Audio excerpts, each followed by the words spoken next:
Welcome to the Own Your Best Life podcast. I'm May Emson, your host, leadership and mindset coach. Here, we talk all things spiritual, mindset, business, leadership, and wellness for the modern seeker who wants to align their life with purpose and inspiration. We'll cover career changes, stress management, meditation, energy, intuition, and more. Each episode holds spiritual and practical tools to help you live a life of your wildest dreams without getting burnt out along the way. Ready to live a life on your own terms? This is the Own Your Best Life podcast. Welcome, friends, to episode number 171 of the Own Your Best Life podcast. So when you start thinking about making a career move, we're often considering whether we're in the right career or the right role and what's the right next move. And we want to find that path that aligns with our skills, our interests, and our values. So today's podcast on Made for More, navigating your career journey and finding the right path for you is going to help you navigate the often scary and daunting process of career exploration. So I'm really curious about other people's careers. I'll often ask people I meet how they ended up doing what they did, or I'll listen to stories and try to understand the path. The author that ended up finding creative writing, the VP who is now leading these large teams, all of them took a different process. But there is one thing in common. They understand what they're passionate about and what they're interested in beyond money. And this is why I'm so passionate about spiritual achievement, which is really this idea of having the both of material success as well as living into your spiritual values, the things that you believe and desire about the world more than money. So if you're considering making a career move, whether it feels really big or small, we often forget about the importance of knowing ourselves well, of knowing what we care about, our passions and our interests. When we know that work isn't always fun, but we forget that we can still find enjoyment. We can still find a sense of fun in the process of working. And if you consider work, it's like this game. There's no real end goal. And if there was, you'd already be working towards it. Instead, I often feel like we're just working to make money, and it'll be a while before you have so much money that you never have to work again. So first, something that I work on and teach my students is this idea that financial freedom is actually more possible and can occur sooner than you think it will. So assume that you're going to make those pathways and do the thing you need to do to actually invest, earn, save, and grow. But your goal will likely be not to just not work. When I was considering work and why I work, I realized it wasn't just about the money and making enough to support myself and others. It was about finding who I was in the process and what I was capable of doing. And if you consider that for yourself, this is about the impact that you can have and the people that you will meet. And you will also save, you will also invest money along the way. But the point isn't to not work ever. The point is to spend time doing work that actually feels fulfilling and can satisfy both our financial and our lifestyle goals. And this is why when we don't have a lot of self-awareness and we're just on autopilot, we work for goals that seem superficial or temporary, like make a lot of money quickly or just have enough money to live a nice life. So you can see that those start to feel a little bit at the surface level after a while. And you can find work that utilizes your passions. And it's also important at the same time to not get so caught up in the not so fun aspects of work. You're allowed to be interested. You're allowed to be engaged, passionate about the work you do and who you work with. Often I think people love to complain about their work. They love to talk about how it's not great, why they're so busy, they're so stressed, they're overwhelmed. And we forget that it's actually okay to talk about how much we love work. It's kind of like the whole kid phenomena. I often feel that it's easier to complain about kids and how hard it is to have kids and to talk about how amazing it is because it feels a little corny, right? Or it feels like, oh, well, serious people would just talk about the grit and how hard it is, or you can't actually believe that it's that good. And so I think that we do have this negativity bias that is built in the way that we talk and think and feel about our work and our lives and the people around us. And when I started challenging that and I started thinking, like, well, I actually feel pretty good about things and I still want to make a change. So it's not always like things are coming from this terrible place where it's all so heavy.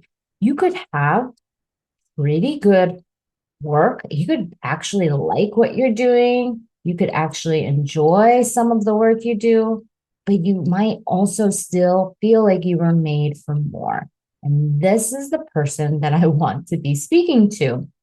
It's the person that actually knows that they have something else to give and to actually use the time they have on this planet and explore way more. So consider that the time you spend complaining or talking bad about the work that you do could actually be used to think about what do I actually love about my work? Not because you're just trying to stay in status quo and never do anything different, but because that energy of allowing yourself to see that you can be passionate, you can be engaged, and you can be interested is the thread you want to follow. Because when you start to notice more and more of those things, you're likely to put in way more effort and mind share. And that's what it takes to excel without feeling like you're working a lot more or putting in more hours. If you're extremely interested in what you do or parts of what you do, you're going to work more easily through all of the other things that are just not so fun, not so great, not of interest for you to do. And you're going to have way more peak experiences that give you the stamina to endure the harder times and the times when you feel like you just want to give up. So I want you to also remember that your life is a story. You are creating all of these moments that you can talk about and tell and share. And it's not just to share for others, but for you to actually reflect and think about yourself and your life in this really beautiful way where you can start to see how all of the experience you had made sense. And when you are living a life where you're just kind of in between and you're not having peak experiences, those ones where you get those tingly feelings or that sense of true connection or pride, you're going to resort to other things like money or titles or status. And that will work for a while because that feels new and it feels different. And maybe you've not had that kind of stuff before in your life, right? Like the nice things in your life. But at some point, you're going to have so much on your plate. I guarantee you the workload always increases over time. You're going to have so much more on your plate that it's just not worth it anymore. And so you need to find the thing that will be worth it. You need to find the thing that allows you to constrain your days and your time so that the workload doesn't go beyond you. You need to find that thing that drives you so that you have that sense of purpose and sense of meaning, that thing that keeps you going on those days when you feel that something unexpectedly negative just happened and you're wondering what's going on. Did I make the right move? If you have enough of the other side, you're going to have those feelings be able to carry you through. And instead of feeling like life and work is just melded all together and you can't tell the difference between where you end and your work begins, you're going to start to see your work support you. And you'll feel truly lucky. Like, I can't believe I get paid to do this. Wow, my work allows me to do this. I'm getting paid to do these things.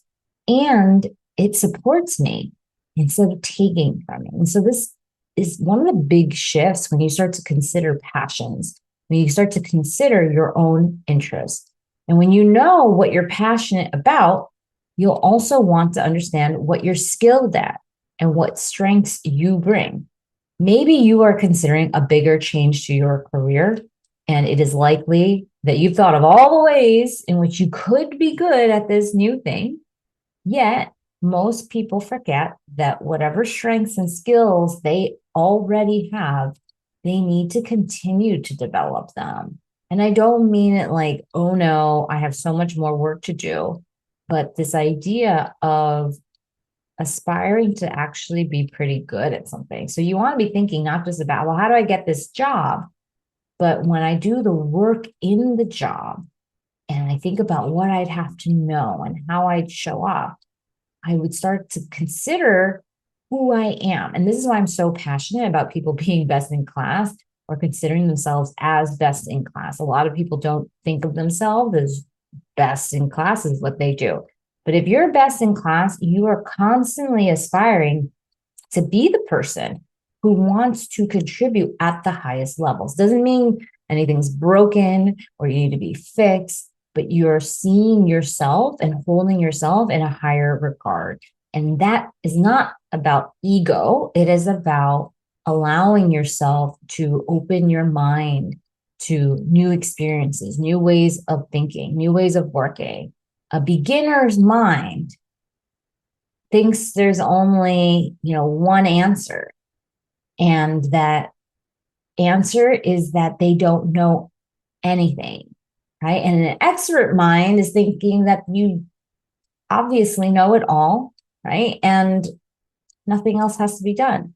So we want to have that beginner's mind, even if we're not a beginner. And most people forget that. It doesn't matter where they're at now. They forget that and they think that they just have to do what they've always done. But what matters more is how committed you are to your new path, how committed you are to the reason you have for making this new way of working work for you. And you're going to want to be really good, not just average. So even though you might every once in a while consider a job where you are hiding out or just might look good on paper, it's not good for your soul. And what's not good for your soul is not good for your sanity. It always shows up somehow. And eventually you're going to want more from your work if you feel like you're in hiding. And I'm not talking about more workload. You're not wanting more actual work, but you want more engagement. You're wanting a sense of being a little bit more challenged, but also like you're working on things that you can become great at. And you know that you can take those skills, not just for you today here, but anywhere and everywhere you go. And so I actually run assessments as a way to help triangulate, to hone in on what those things are that people's strengths are and what they're passionate about. And it actually helps to build confidence in people's chosen new paths. But it's always so much more potent when they get that aha moment of belief themselves. If it was true that an assessment would just be the answer to everything, you would see all the people around you living their best lives. But you likely don't see that. You likely see few examples of it. So I want you to actually consider it is not the thing, it's what you do with the thing and how you live the thing and how you connect with the tools that are available to you. And what you do with them, right, is actually get a chance to see through my own experiences. I can see now how this is true. When I think about my life history, I can see all the ways that these strengths, or these motivations, or these traits of mine have shown up. And now I completely believe why I'm the perfect fit for this next thing. And you start to feel and become unstoppable. And that shift in energy from I don't know, and is this it, to this is definitely it, is that ignition. It's that spark that gets you going. It's the fuel You need to that fire that's burning inside you to actually light it up and have you be like, oh my goodness, I'm going to figure this out.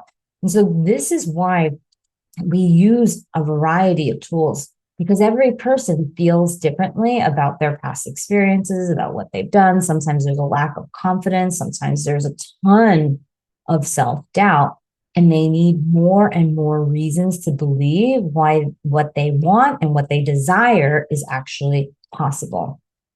And it takes an outside perspective to see what you don't see, to actually weave together the pieces to tell a coherent story that makes sense.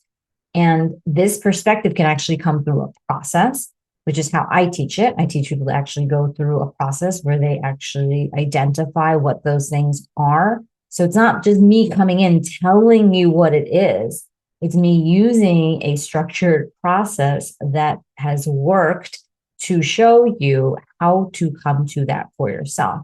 And it is important for you to be able to tell your own story, your own history, and the experiences that you have, and not just tell it, but to believe it. Because you're not everyone's looking for a job where they have to interview with someone. What you're usually looking for is your own set of belief and confidence that you have what it takes to do the thing. You can become an entrepreneur. You can buy and sell things. You can have a job that someone hires you for. But either way, it all starts with your belief that you're the person that can do the work.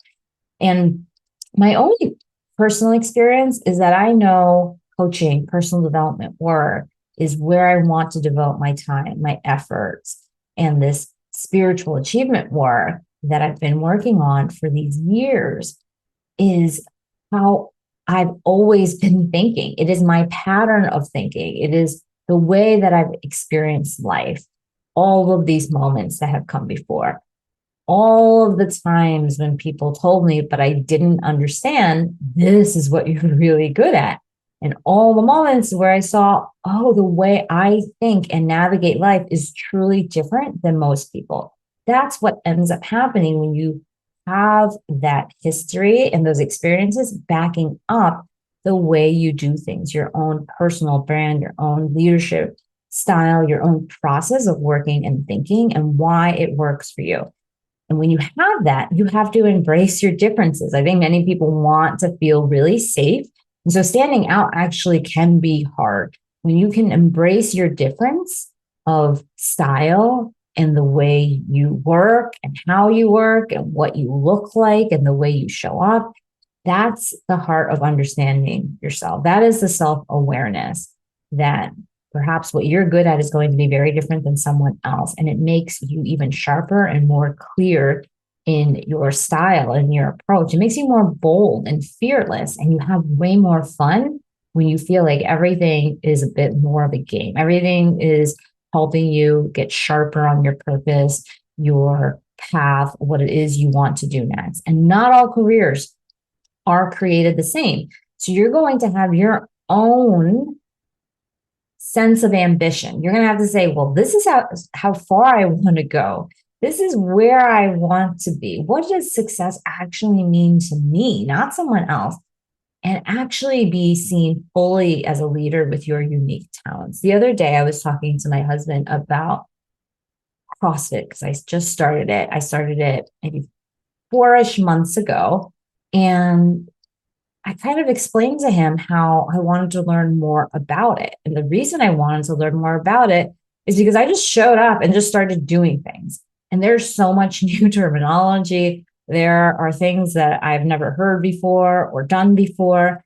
I've not been someone that's done Olympic lifting or a ton of strength training. I use a lot of body weight stuff. I've done a lot of yoga and have been certified in yoga and have spent decades in that world, along with running and bar and Pilates, all these other kinds of things. And I started realizing, okay, like the sports that I get and I understand them at a deeper level. And so if I'm just at the surface level doing the things, there comes a point where I need to go a little bit deeper. And actually understand what it is I'm doing more. And I think this applies to your work so much. When you're just doing things and you don't understand, well, why does this matter to me? Or what is the methodology behind it? Or what is the context behind what we're doing? Is this something I want to be a part of? That makes it hard for you to decide, do I want to stay here another year? Am I here for 5 years? Is this like a 10-year thing? Can I truly see myself being here for as long as I want to be here? Those questions become so much more simple and clear when you have the understanding that's a little bit deeper. And so embracing differences is like you saying to yourself, I don't know if I really like this workout that much, but if I understood why we did something, I would do it more, or I would buy into it. Differences often feel sharp and spiky and pointy in ways that might feel that they're unpleasant for other people. So maybe you have a certain style and it just doesn't always work for everyone. And you might think, well, then I need to just hide it instead of understanding, well, what would actually work better? And how do I not give up who I am and the things that naturally come to me just because they seem to rub people the wrong way? And so there are so many simple tweaks that people can make every single day that are easy to do that actually make you so much more effective at your work, more influential, easier for you to connect with people and keep your sense of authenticity. But most people instead just resent other people and try to cover it all up, say things in a way that they think everyone wants to hear, but they don't believe it at all. And that energy always pervades. So there is an art and a science to really getting into your strengths, really owning your authenticity, really being the person who knows who they are. That has to be lived through. And there's going to be some discomfort as you walk through this process because it's not always easy to figure these things out, but it is entirely worth it. What it also means is you're going to look at some shadow things like, I might not be so great at doing this thing, even if I need to be great at doing this thing. Many people think, well, I'm just not a people person because I just am not. And I don't want to take a lot of BS and I don't want to kind of handle everyone with these kid gloves. But at the same time, they need to. They need to because they're working as leaders now. They connect with people. Their soft skills become really important at this point. And those interpersonal skills need to go a very long way. And so the work then becomes, oh, I can understand certain aspects and figure out how to navigate through that using the things that I am really good at. And one opposite point is when you're really good at pushing through any given task, you might not know what you're not so great at doing. I know this sounds a little bit strange for some of you, but I think those who feel this way will totally get it. When you know what's not in your zone of genius, you have this clarity of, oh, this is why it takes me forever to do this tab. Oh, this is what's happening when I procrastinate. So just start to notice that if you're truly adept at understanding your skills and your strengths, you'll also be adept at understanding where you don't have as many skills, where you don't have as many strengths.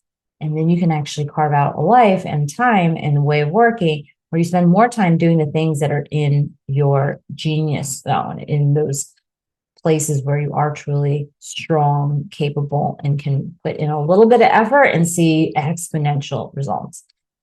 And one of the common mistakes people make when they start to do some of this work and say, okay, I know what I'm good at, I know what I'm passionate about, and I got this assessment, and I know who I am and how I live, they think sometimes that these things just tell them exactly what they should do with their lives. Like there's literally an assessment that comes down, it's like, okay, step A, B, C, and D. Or they think that personality assessments show them that, you know what, instead of investing and analyzing businesses, I really should be teaching. Or they think that if I have to be with people and doing work with people, I need to have a certain kind of personality. None of this is true.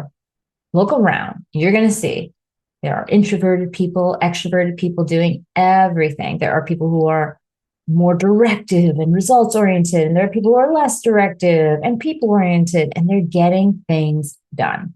So those skills and those capabilities are very different from your personality, the things that you might prefer, and the way you work. You can run circles around someone else in your analytical capabilities or your Excel skills, but you might not want it to be the thing that you do next.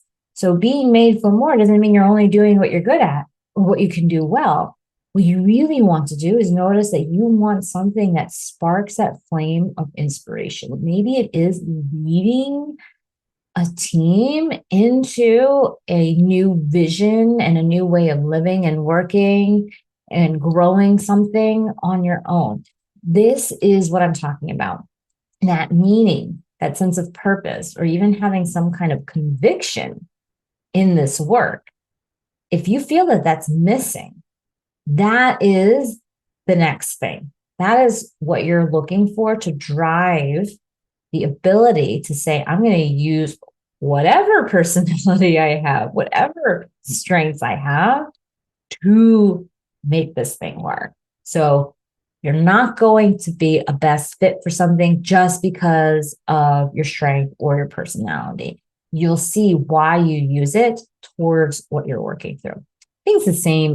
There are so many assessments out there. There are so many quizzes you can take. There are so many things that leave you with the feeling of like, yes, they know me so well, but always use them for you. Always use them in a way that helps you understand yourself better and not in a way that makes it look like you can't have the things you want to have in life or that it's not possible. You want it to showcase, oh, okay, so maybe I'm different personality wise than most people who do this kind of work. That's an asset. I will bring a new way of thinking about this to the table. And so that's what I mean by not being constrained. It's obviously flawed, right? Assessments are not perfect, right? Human beings change, we grow. There's a bit of self reflection that becomes part of this process. So we take all this with a grain of salt. That's why I use it to triangulate, not as the sole factor for determining what it is that you're going to want to do.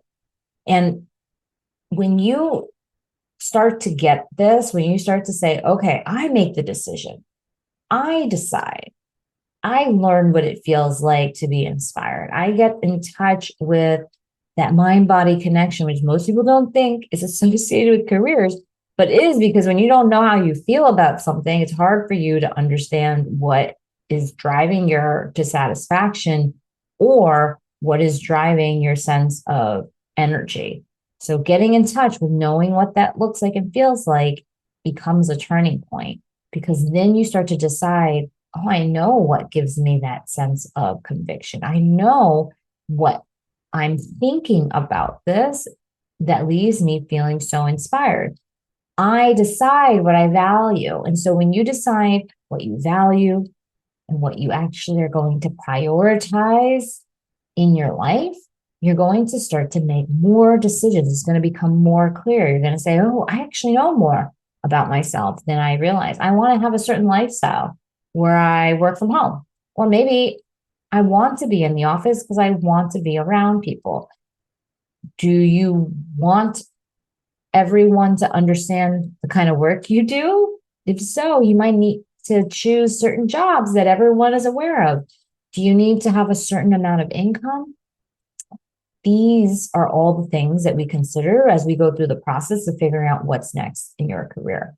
So this is the strategy piece. This is the mindset piece of being made for more. And it starts off with believing that it's possible to have what you want. And even if you don't see anyone else doing it at all, you have to believe it's possible. When I considered all the roles that I've taken over the course of my life, they were all outside of my field of vision in the previous years leading up to it. As I grew up, I did not know anyone who did any of the things that I have done. And so much of what we believe about work and what we think about work comes from our formative years. So I want you to consider that you're constantly adding new things to the equation. And this is why we have to be really open-minded to all of the possibilities that we might not have considered. In fact, as you think about this, this is the whole point of exploring, to go out into the unknown, to navigate your career journey as if you were still on your way. Many of you think you're done. I've been working 15 years here or 20 years in this field. I'm done. This is the end point. I don't know what else I could do next. But you're not. You're not at the end of your career journey. You're not even at the end of your life. And imagine you're going to be working for more years, especially if you enjoy your work. It's going to not be the thing that you think of getting rid of as fast as possible. Oh, I just want to retire as quickly as I can so that I can not work. I get it. Those desires sometimes happen to me too. I think, oh, wouldn't it be nice? But I also know that I'm wired to want to fill my time with purposeful things, to contribute more because I can, and to allow myself to have a lifestyle where I don't wait till the end to do all of those fun things, means that I pick certain ways of working and living that make sense for the kind of life that I want to live, so that every day I can say this was the best day. Every day I can say I could die today and be okay. We don't need to push all of our happiness to the end. And we don't need to work and hate the work and just wish for the company to get bought, for the company to get sold, for the one thing that is going to make you really wealthy. And for many of you, that is sometimes that feeling of, I can't do anything else, so I'm just going to wait for the outside circumstances to change so something change for me. But it's entirely possible for you, no matter where you are in your work today, to actually make the changes now so that you can actually start to enjoy your life more now, have more time now, reduce stress now, instead of waiting for some life event or work event or reorg or something like that to happen to allow for things to get better. And so you want to be aware, see yourself as, I'm just getting started. I'm just getting started on this next leg. I'm trying new and different things along the way, and I already have. Like, I look back in my career, I can think of all the things that I've tried, that I've learned, and it's such a fun adventure, but only if you believe that it's okay to not know, but to know that you're gonna figure it out now. So I would love to support you on your transformation journey. So you can reach out at www.mayemson.com/contact for more information on my Spiritual Achiever Coaching Program, where you will figure out what's next and actually go do it. You have 30 days. Within 30 days, you're going to know what's next. And then you have 11 months to implement and make it happen. And this is where it is so fun, because once you learn this process, you can do it again and again, because your life and your career constantly evolves and changes with you. And you're going to have this very simple and clear idea of knowing who you are, how you do things, what you want, and exactly how and what are the next moves for you. So I would love to support you. Reach out at www.mayemson.com/contact, and I can share more details. All right, my friends, have an amazing week, and I will talk to you next time. Thanks so much for joining us this week on Own Your Best Life. Make sure to subscribe to the show on iTunes or wherever you listen to podcasts so that you'll never miss a show. And while you're at it, can you please rate and review on iTunes? I would so appreciate it. Share it with a friend, take a screenshot of it, and tag @MayEmson. This helps continue to get the word out. For more show notes and resources, check out www.mayemson.com. It'll have all the links to everything you heard here today. Thanks so much for listening. It's time to own your best life.